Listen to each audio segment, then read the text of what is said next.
Pemirsa, Kabar Banjarmasin kembali hadir menjumpai Pian. Kali ini Lone Ulunzal di Ariandi. Sejumlah berita aktual dan beberapa informasi menarik lainnya telah kami siapkan gasan Pian. Berikut berita utama hari ini.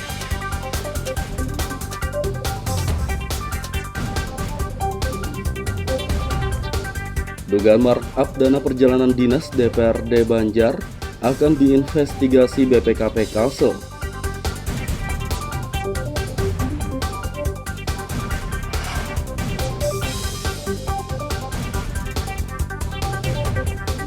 Dugaan perdagangan gelap satwa endemik Kalsel.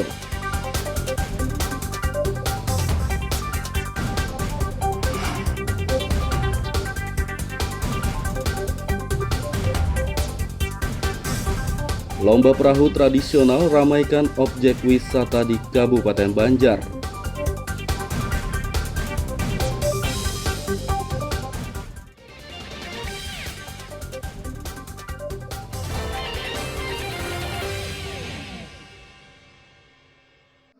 Di paripurna. Oke, sebentar Pak. Dugaan markup dana perjalanan dinas DPRD Kabupaten Banjar akan diinvestigasi oleh Badan Pengawasan Keuangan dan Pembangunan BPKP Kalsel. Kepala BPKP Rudi M. Harahap menjelaskan, pihaknya mendapat laporan dari Ketua DPRD M. Rofiki terkait dugaan markup tersebut. Ia akan menurunkan tim audit investigasi untuk memastikan ada tidaknya penyimpangan penggunaan dana. Perjalanan dinas sebesar anggarannya ya, jadi full. Kalau sekarang itu menggunakan biaya realnya. Jadi kalau dalam bahasa Inggris disebut sebagai at cost ya. Jadi kebiasaan itu ternyata belum berubah. Karena itu Pak Ketua ya, Ketua DPRD Banjar minta agar BPKP segera melakukan audit investigatif ya, supaya nanti ada tindak lanjut, ada pembelajaran terkait dengan treatment selama ini ya. Jadi nanti bisa perlakuannya kalau memang ada kerugian keuangan negara ya, itu akan kerjasama dengan aparat penegak hukum ya. Kalau seandainya dia berulang dan ada niat jahat, tentu akan diproses dengan proses berikutnya ya. Rudi menambahkan jika anggota legislator terbukti melakukan markup dengan sengaja dan berulang, maka penanganan hukumnya akan diserahkan ke aparat terkait. Dari Kabupaten Banjar, Muhammad Lutfi Darlan dan Fahmi melaporkan.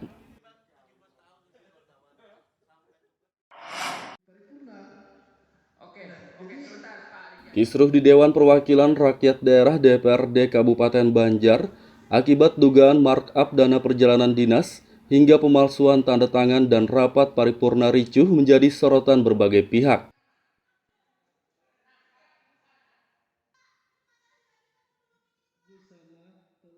Salah satu warga, Fahmi Demuspa, mengaku sangat prihatin dengan kekisruhan yang terjadi di DPRD Banjar. Ia juga kecewa karena legislator telah mendapat anggaran perjalanan dinas 38 miliar rupiah setahun, namun masih saja melakukan penyelewengan. Ya, memang saya hadir di BPKP bersama dengan Ketua DPRD dan anggota DPRD. Dan setelah saya mendengar apa-apa yang disampaikan oleh mereka, saya miris sekali mendengar sebagai warga hal tersebut. Karena diduga dalam anggaran itu yang mencapai 38 miliar setahun itu masih di-markup oleh mereka. Terutama mengenai penginapan, akomodasi lain, bahkan di situ juga ada yang disebutkan ada cashback oleh anggota dewan itu sendiri dan ada kwitansi dipalsukan juga. Itu kan sebagai warga Kabupaten Banjar ya sangat prihatin sih permasalahan itu. Perwakilan jurnalis Adi Permana juga sangat menyayangkan dugaan markup dana perjalanan dinas anggota legislator. Mengenai adanya dugaan korupsi dalam perjalanan dinas, kita pun sebagai jurnalis sangat-sangat menyayangkan karena di tengah situasi masyarakat yang sangat sulit terkait adanya pandemi, kemudian anggaran yang dipangkas, ternyata kok tega gitu kan, ada oknum anggota DPRD yang masih markup dalam perjalanan dinas itu. Di sisi lain, pengamat politik Supiansah Darham sangat menyayangkan kisruh yang saat ini terjadi di DPRD Banjar. Menurutnya, sebagai pembina partai politik, Bupati Saidi Mansur harus turun tangan meredam kondisi ini. Kekisruhan ini dihentikan karena kekisruhan ini sangat merugikan masyarakat Kabupaten Banjar. Terus kemudian kita berharap Bupati Banjar adalah sebagai pembina partai politik, mestinya harusnya bisa mengkomunikasikan dengan baik kepada para ketua-ketua partai apa yang sesungguhnya terjadi di gedung parlemen ini. Panggil anak buahnya, jangan sampai ini merugikan masyarakat. Dan yang sangat kita khawatirkan lagi, apabila ini terus-terusan berjalan, terus-terusan ribut di gedung parlemen, kita khawatir untuk pembahasan di 2023 ini bakalan akan terhambat karena adanya kubu-kubuan yang ada di parlemen tersebut. Supiansah menambahkan seluruh pimpinan partai politik di DPRD Banjar harus mau menurunkan ego masing-masing agar sejumlah permasalahan yang terjadi saat ini dapat diselesaikan. Dari Kabupaten Banjar, Muhammad Lutfi Darlan melaporkan.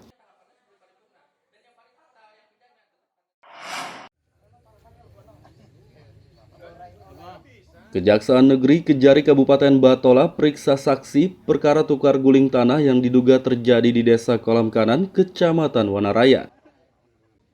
Pemeriksaan digelar akhir pekan lalu. Saksi yang diperiksa adalah Sumar, Ketua Kelompok Tani Plasma Poktan Mulyo. Kedatangan saksi didampingi puluhan anggota Poktan.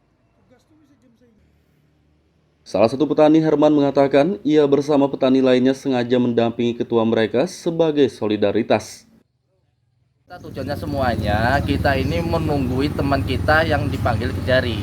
Untuk saat ini kenapa kok belum, sampai saat ini kok belum dikeluarkan gitu aja. Mungkin pemanggilannya terkait apa itu? Nah, katanya masalah tukar guling katanya. Itu aja. Dari surat pemanggilan seperti itu. Sudah berapa lama tadi? Sekitar jam 9-an nanti tadi. Jam 9 sampai sekarang sudah berapa jam itu? Sampai kantor tutup tuh. Harusnya kan sudah diperbolehkan pulang, harusnya seperti itu. Ketua Poktan Sumar diperiksa sejak siang hingga petang. Menurutnya, jaksa mengajukan lebih dari 20 pertanyaan terkait perkara ini. Sesuai dengan apa yang ada di catatan harian yang memang diambil atau saat itu dari semua yang ada di kelompok kan diambil kan, jadi kita menyampaikannya sesuai dengan data yang ada. Sesuai dengan data itu, cuman memang lebih didetilkan lagi dari pihak penyidik, lebih detil, tidak hanya cukup dengan catatan tapi harus ada jawaban yang lebih, sehingga kita memang agak kesulitan untuk mengingat selama perjalanan kurang lebih 9. Sebelum diperiksa, kejaksaan menggeledah dan menyita sejumlah dokumen dari Ketua Poktan Mulyo pada beberapa waktu lalu. Dari Kabupaten Batola, Muhammad Lutfi Darlan dan Ibrahim melaporkan.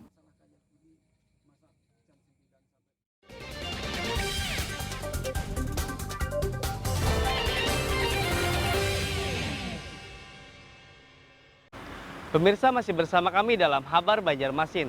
Gasan Pian yang hanyar bergabung, berikut berita Banjarmasin utama hari ini.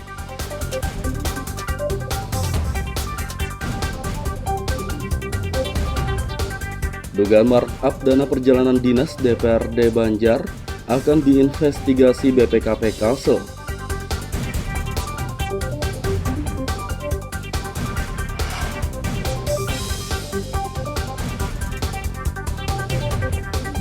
Dugaan perdagangan gelap satwa endemik Kalsel.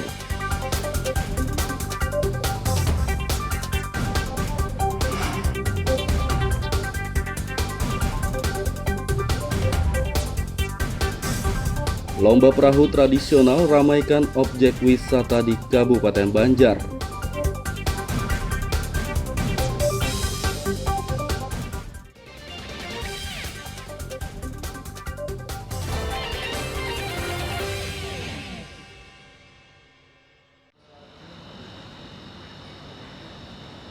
Polisi menyita seekor bekantan yang diduga berasal dari perdagangan gelap hewan dilindungi.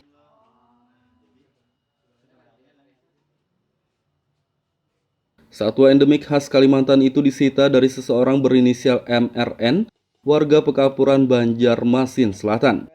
Selain bekantan, polisi juga menyita 5 ekor kucing hutan dari rumah MRN. MRN masih diperiksa sebagai penyimpan hewan yang dilindungi tersebut. Menurut polisi, hasil pemeriksaan sementara, MRN mengaku mendapat satwa-satwa itu dari seseorang di Kabupaten Hulu Sungai. Hewan bekantan dan 5 hewan kucing hutan, di mana dari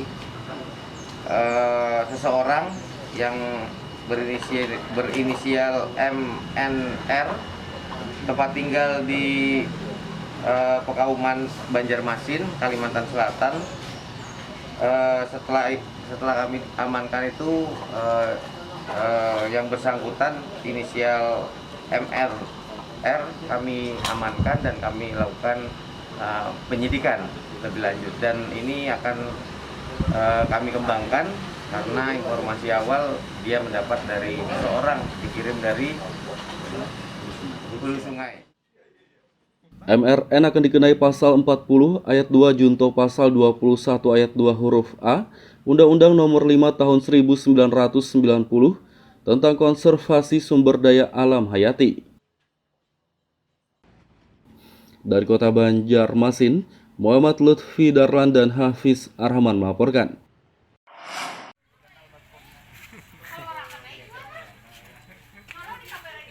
Puluhan warga di kawasan Pangeran Muhammad Nur, Banjarmasin Barat, akhir pekan lalu berbondong-bondong mengantre air bersih bantuan dari sejumlah BPK swasta.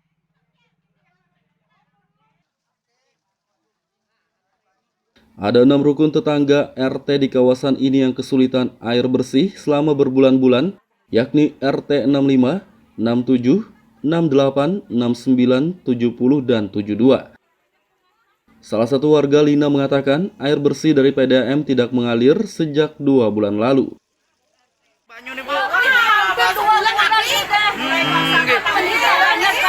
Bu, bayi pian bang kayak apa bu mandi bu? Kada mandian kami pakai tisu basah aja. Pengira pakai tisu basah. Kayak apa kulit anak pian dengan kondisi air yang kayak ini? Kayak apa kayak dipampai sudah kada lagi. Banyak galon kada galonan pae kada katukoran kan. Nggih. Tolongnya bapak ai banyak kami nang Malakan lagi pak ai. Pak ai kami. Berapa bulan anak pian nih? 5 bulan. Oh, nggih. Tolong Pak lah. Banyak kami nang Malakan pak ai. Kasihan kami kalau banyak. Ini pian nih mangkut sorangan aja lah kalau banyak anak-anak katanya bedagi. Ketua RT 69 Rusmawati menjelaskan terhentinya distribusi air bersih sudah dilaporkan kepada PDAM Banjarmasin, namun air tak juga mengalir. Memang ada jalan tapi agak kecil gitu, yang hampir nggak jalan, lalu hampir 5 hari nggak jalan ini sama sekali. Banyak yang ngadu ke pian juga pula. Iya. Ini sudah diadukan ke pihak kelurahan kan katanya Bu? Kemarin kan pas kami ada pertemuan di RT 68, warga banyak yang ngadu, gimana gini Pak, kami nggak ada jalan lalu, bilangnya air di daerah sini. Terus saya teruskan kemarin kan sama Deka di belakang Dewan Kelurahan juga, pas kebetulan beliau ada, kemarin kami curhatkan juga di RT 72, memang kekurangan banget dengan air kemarin mereka. Warga berharap jika ada kerusakan pada jaringan distribusi, PDAM segera memperbaikinya agar air bersih dapat mengalir lagi. Dari Kota Banjarmasin, Muhammad Lutfi Darlan dan Hudael melaporkan.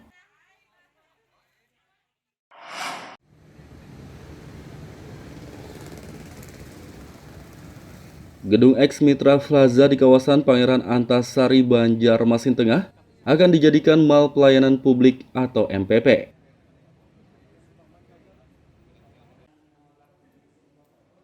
Wali Kota Ibnu Sina mengatakan pembangunan MPP telah direncanakan sejak 2019 lalu, namun tertunda akibat pandemi COVID-19. Menurutnya pembangunan MPP ditarget rampung pada Desember 2022 agar dapat beroperasi awal tahun 2023 nanti. Kami dengan pihak Inti Mitra juga sudah ada kesepakatan, jadi insya Allah kita akan memanfaatkan bangunan yang terserba dulu di bagian bawah. Lahan yang disiapkan ukurannya adalah sekitar 1.000 kurang lebih 1.000 meter persegi, dan itu cukup untuk mall pelayanan publik. Kemudian dengan banyak renovasi tentunya, supaya betul-betul bisa bagus, dan ini betul-betul mall yang jadi mall pelayanan publik, dan pemanfaatan ruang-ruangnya juga mudah-mudahan bisa maksimal. Kolaborasi untuk bisnis juga ada di sini, kemudian pelayanan publik juga ada di sini. MPP dibangun untuk memudahkan masyarakat mengurus berbagai perizinan di satu tempat. Dari Kota Banjarmasin, Muhammad Lutfi Darlan dan Fudael melaporkan.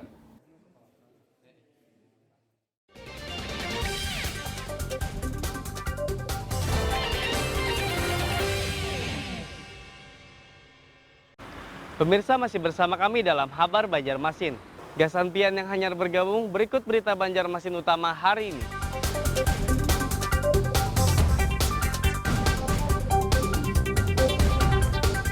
Dugaan markup dana perjalanan dinas DPRD Banjar akan diinvestigasi BPKP Kalsel.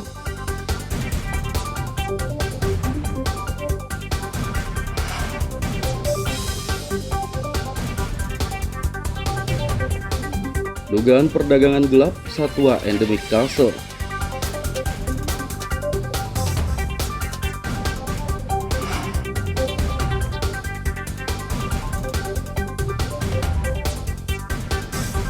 Lomba perahu tradisional ramaikan objek wisata di Kabupaten Banjar.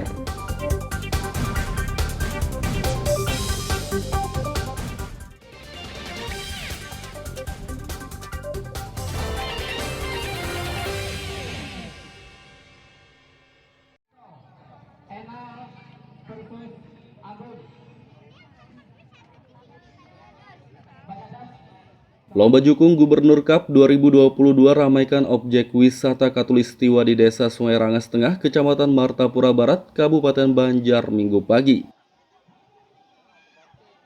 Lomba perahu tradisional ini diikuti puluhan peserta dari berbagai kabupaten dan kota di Kalsel.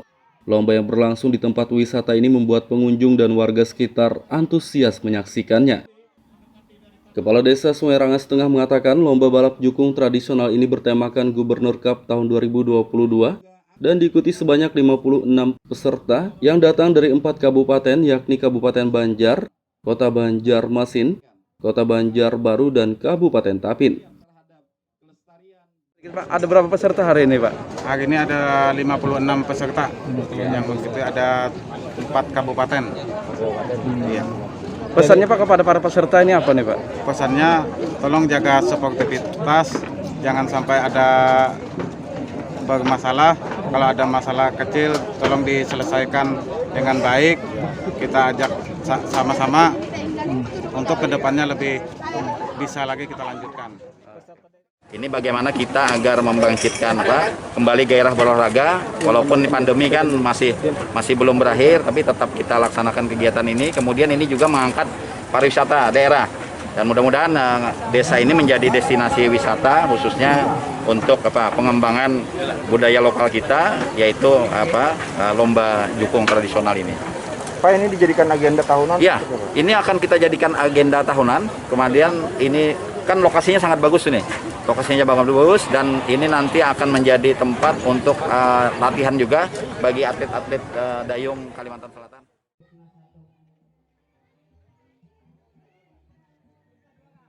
Lomba jukung di objek wisata ini akan dijadikan event tahunan oleh pemerintah Kalsel. Dari Kabupaten Banjar, Muhammad Lutfi Darlan dan Fahmi melaporkan.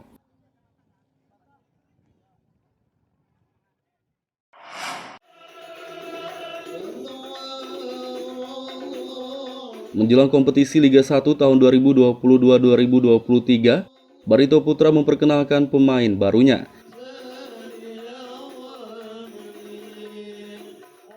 Perkenalan digelar dengan acara tradisi dan keagamaan akhir pekan lalu.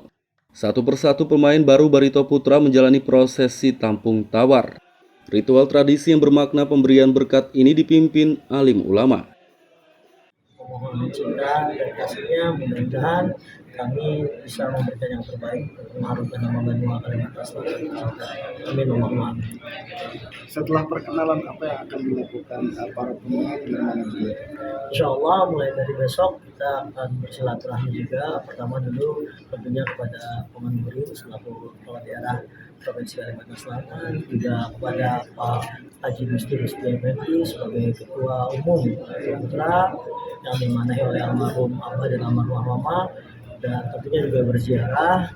Kemudian setelah itu kita akan memulai tes medis dulu. Setelah itu baru kita mulai latihan kita di hari Rabu. Kegiatan hari ini sama ya kayak di tempat tinggal saya. Setiap malam Jumat itu pasti ada kayak gini, pengajian kayak gini.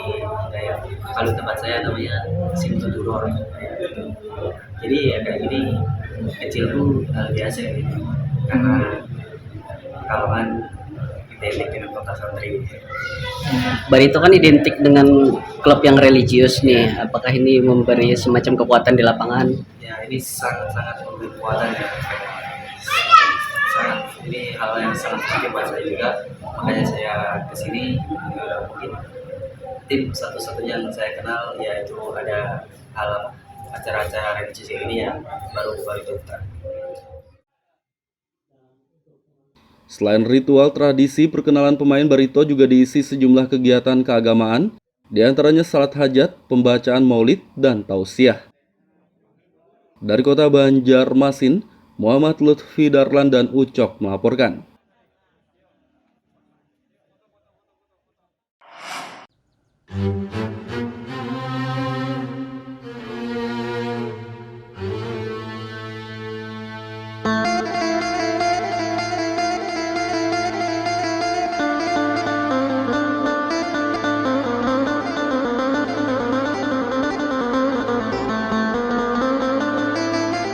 Ada satu masjid cagar budaya di kota Banjarmasin yang tetap terjaga keasliannya. Inilah Masjid Jami Nurul Amilin atau yang biasa disebut Masjid Jami Haur Kuning. Masjid ini berada di kawasan Klayan Timur, Banjarmasin Selatan. Bangunan masjid dengan warna dominan hijau ini dibangun sejak zaman penjajahan Jepang, tepatnya pada tahun 1942.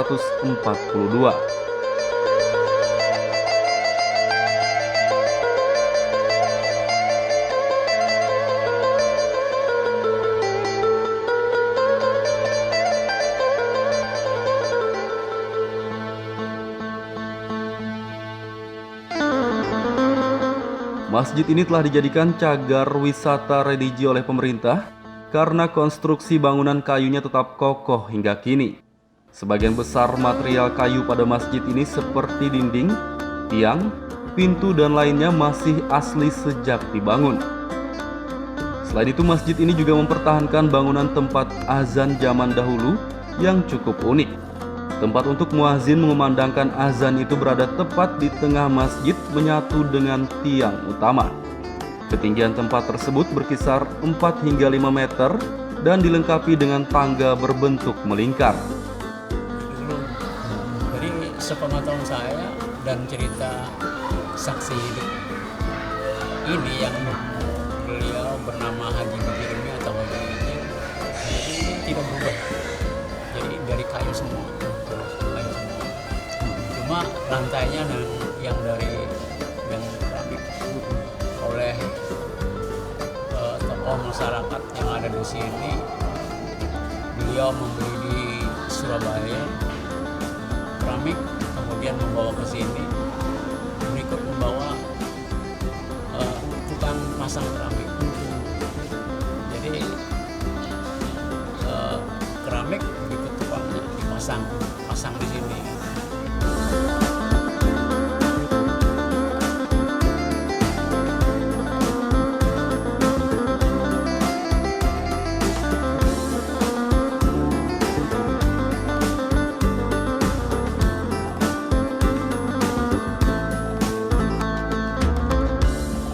Meski telah menjadi cagar wisata religi, masjid ini masih digunakan untuk ibadah salat 5 waktu dan salat Jumat.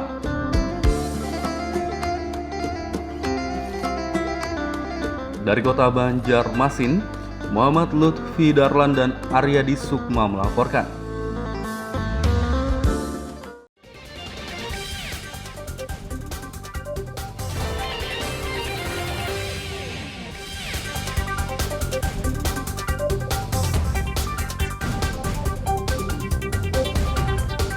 Dugaan markup dana perjalanan dinas DPRD Banjar akan diinvestigasi BPKP Kalsel.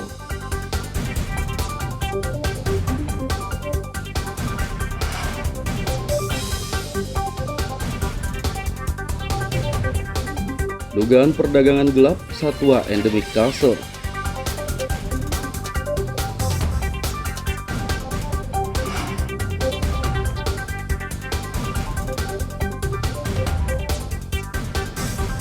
Lomba perahu tradisional ramaikan objek wisata di Kabupaten Banjar.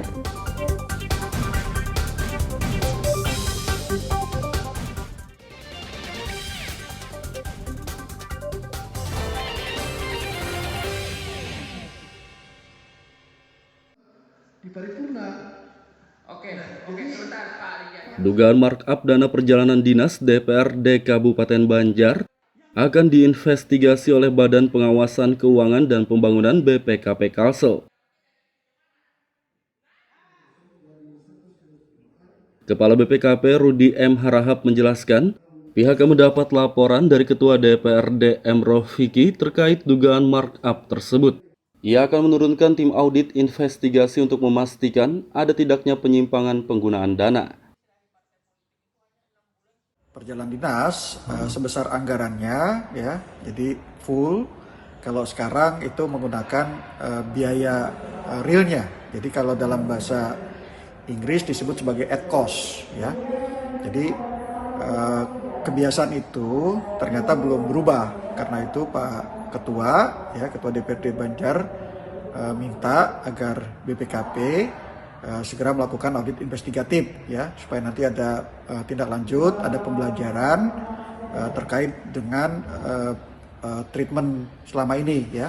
Jadi nanti bisa perlakuannya kalau memang ada kerugian keuangan negara ya, itu akan kerjasama dengan aparat penegak hukum ya. Kalau seandainya dia berulang dan ada niat jahat, tentu akan diproses dengan proses berikutnya ya. Rudi menambahkan jika anggota legislator terbukti melakukan markup dengan sengaja dan berulang, maka penanganan hukumnya akan diserahkan ke aparat terkait. Dari Kabupaten Banjar, Muhammad Lutfi Darlan dan Fahmi melaporkan.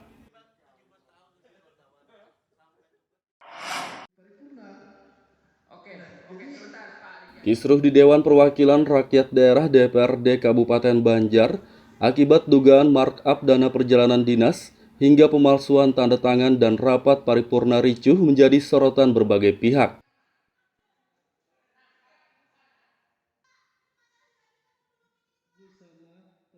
Salah satu warga, Fahmi Demuspa, mengaku sangat prihatin dengan kekisruhan yang terjadi di DPRD Banjar. Ia juga kecewa karena legislator telah mendapat anggaran perjalanan dinas 38 miliar rupiah setahun, namun masih saja melakukan penyelewengan. Ya, memang saya hadir di BPKP bersama dengan Ketua DPRD dan anggota DPRD. Dan setelah saya mendengar apa-apa yang disampaikan oleh mereka, saya miris sekali mendengar sebagai warga hal tersebut. Karena diduga dalam anggaran itu yang mencapai 38 miliar setahun itu masih di-markup oleh mereka. Terutama mengenai penginapan, akomodasi lain, bahkan di situ juga ada yang disebutkan ada cashback oleh anggota dewan itu sendiri dan ada kwitansi dipalsukan gitu. Itu kan sebagai warga Kabupaten Banjar ya sangat prihatin sih permasalahan itu. Perwakilan jurnalis Adi Permana juga sangat menyayangkan dugaan markup dana perjalanan dinas anggota legislator.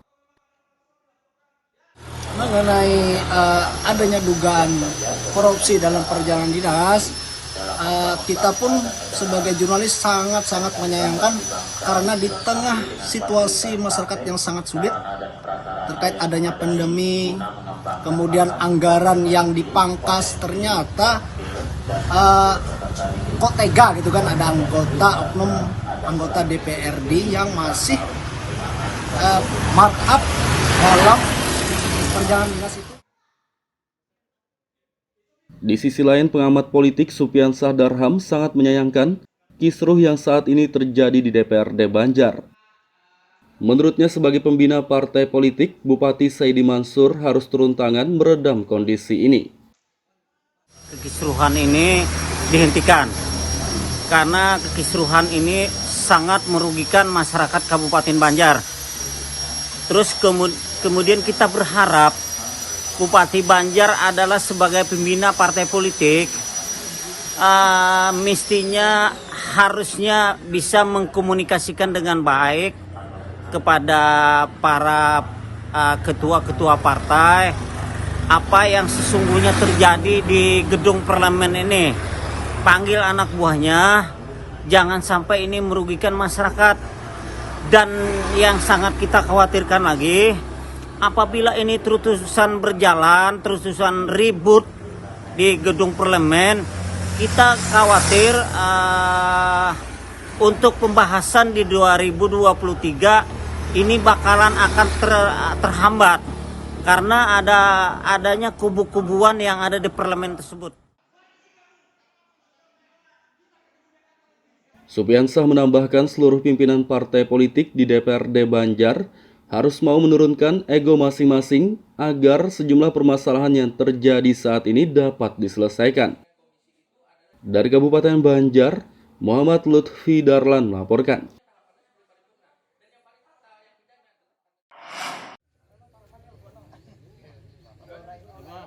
Kejaksaan Negeri Kejari Kabupaten Batola periksa saksi perkara tukar guling tanah yang diduga terjadi di Desa Kolam Kanan, Kecamatan Wanaraya.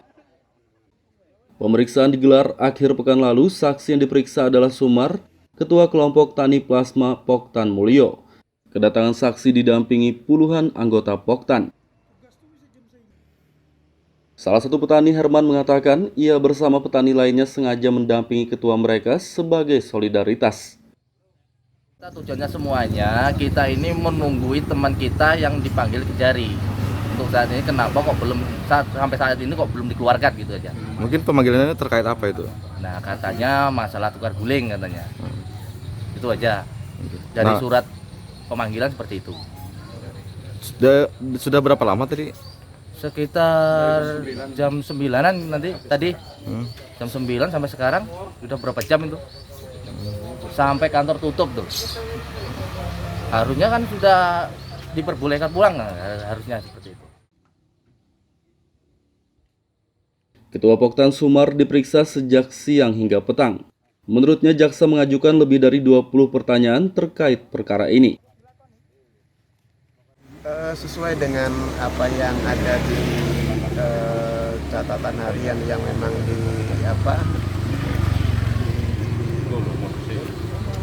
diambil atau saat itu dari semua yang ada di kelompok kan diambil kan, jadi kita menyampaikannya sesuai dengan data yang ada.